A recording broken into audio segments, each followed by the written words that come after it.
Welcome to News Now, Alberta. This is Special Ed. This one's a little crazy. This woman says her ex-boyfriend, who's in a wheelchair and has no use of his legs at all, kicked down her door and then ran away. News now at 7. A Metro Atlanta Police Department now under fire for how it investigated an alleged attack and home invasion. So what happened? He kicked in the door. I ran. He choked me out.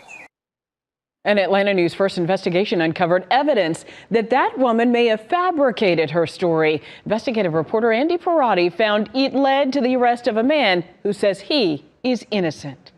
536, just confirming you're advising signal 20, front door. College Park police respond to a home in June 2024.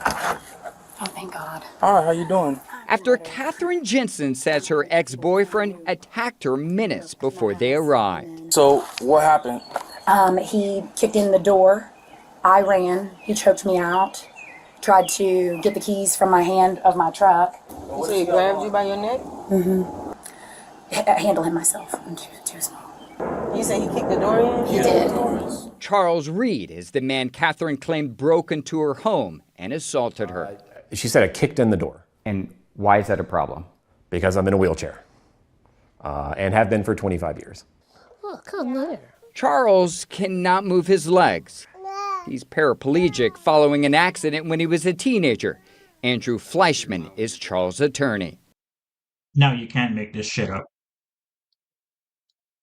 They believe that he kicked down a door, choked her, tried to get the keys to her truck, which he can't even drive, and then ran away. She describes that he's of average build, Tall, short, Average height. that he has brown hair, that he's in black clothing, so all black. I want to say yes, sir. but not that he's in a wheelchair. Never mentions it. And that is probably the number one thing you'd mention about somebody. Especially as they're running away. On foot. I guess he took off on foot. Charles and Catherine did date, but it was more than 20 years ago. They never kept in touch. He's been married for a decade with a newborn. And the day of the alleged attack, Charles says he was at a dinner party with friends. Did police contact you at all? No, not at all. Not a single time. You didn't get a phone call? Not a phone call. You didn't get an email? Not an email. Not a visit. No one questioned you about this? Nope. For 9 months, Charles says he had no clue officers had a warrant out for his arrest for aggravated assault until the federal government alerted him when he tried to renew his passport. So he emailed Officer McKinley Boletti and set up a time to meet at the police department last month. Then I finally go up there literally knowing absolutely nothing about it. I essentially surrendered myself because I was that innocent. According to the body camera video, Officer Boletti questioned whether he was actually disabled. Unfortunately, you do have the warrant out for your arrest, so I'm going to have to place you into custody. Is this a joke? Charles warned the officer putting handcuffs on would likely make him fall because of his paralysis. I'm sitting there literally exactly like this in my chair. And so he handcuffs me and I'm like, hey, like just FYI, like I can't move. I literally can't. I don't have muscle control. It's too late. Oh my God. Oh my God. Putting handcuffs on a paraplegic man is very dangerous because they usually will hold on to the sides of their wheelchair and not to tip one side or the other. Now he puts handcuffs on him, he has absolutely no control over his body. And then the cop basically pushes him off the chair. I mean, I could have broken my hip and died like very quickly. How did they respond? They literally sat there and just watched me writhe on the ground. The officer still didn't believe Charles was disabled. Neither did his supervisor, who never put his eyes on Charles before saying this. It's a ruse, man. So, I mean, it's an obvious attempt to not to go to jail. So A fellow officer. I would hope that they would take this supervisor and hold him accountable for the stupidity he just said, but you know they don't. They won't.